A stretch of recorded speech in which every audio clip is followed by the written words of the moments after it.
I'm going to use the lavalier. Thank you very much, Rick. I appreciate it. Thank you to FSO Knowledge Exchange for having me. It's very kind of you.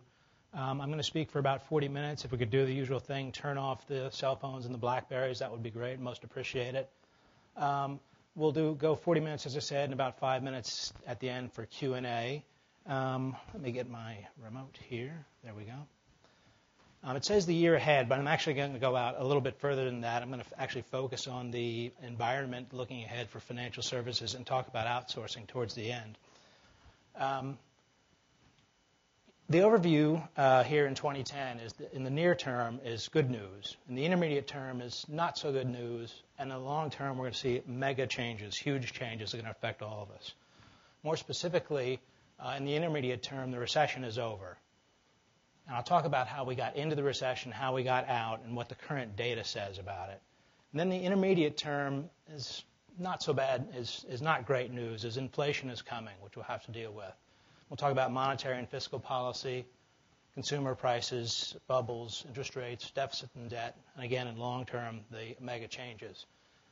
Now, in 2007, I would go around and give a presentation similar to this and say, I have bad news for you. I'm so sorry to tell you bad news, but we're about to enter a recession, or we're in a recession.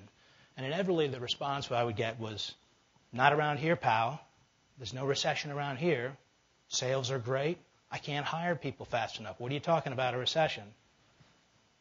Now I'm going around giving people good news, telling them the recession's over. And the response I inevitably get, kind of almost hostile now, is not around here, pal.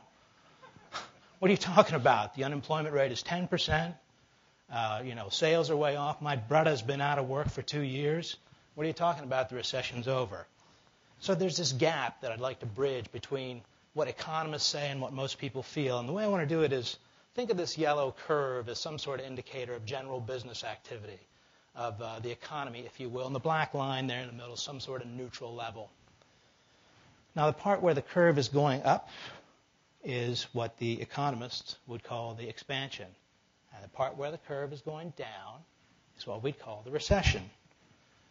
And the average expansion since World War II has been 57 months. It varies widely, but it's around 57 months. And then the recession's around 10 months on average. Well, ours has been about 20 months, something like that, twice as bad as usual. And so again, the expansion is the curve going up, and the recession starts, even though things are good, when things start to get worse. And it bottoms out. And after things have bottomed out and start to get better, that's when we say the recession's over. There it is. It's more of a direction. We're saying things are getting better. But most people are experiencing a level. Business conditions. Business conditions are a level, good, average, or bad. So let's say we're at the black dot. We're saying the same things. Recession's getting better, for me, means things are getting better, going that way.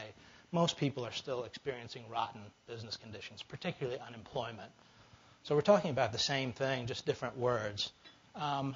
Recession is most measures are getting better, but the unemployment rate is still high, and it lags. And it's going to be high for a while, and that's what makes people feel crummy. But feel better, because for the unemployment rate to go down, the recession has to end, and it already has. And I'll show you how we got out of the recession. There are there were three things that took us in and out of the recession. I'll show you how each one damaged us and is now helping. And then the fear in the financial markets came along 9 months later, actually.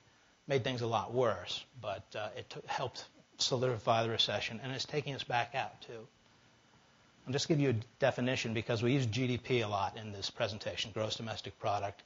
If you think of the economy as one big factory, all the stuff that comes out of that factory door, goods and services, that's what gross domestic product is. It's what's produced by the economy. That's why it's a product.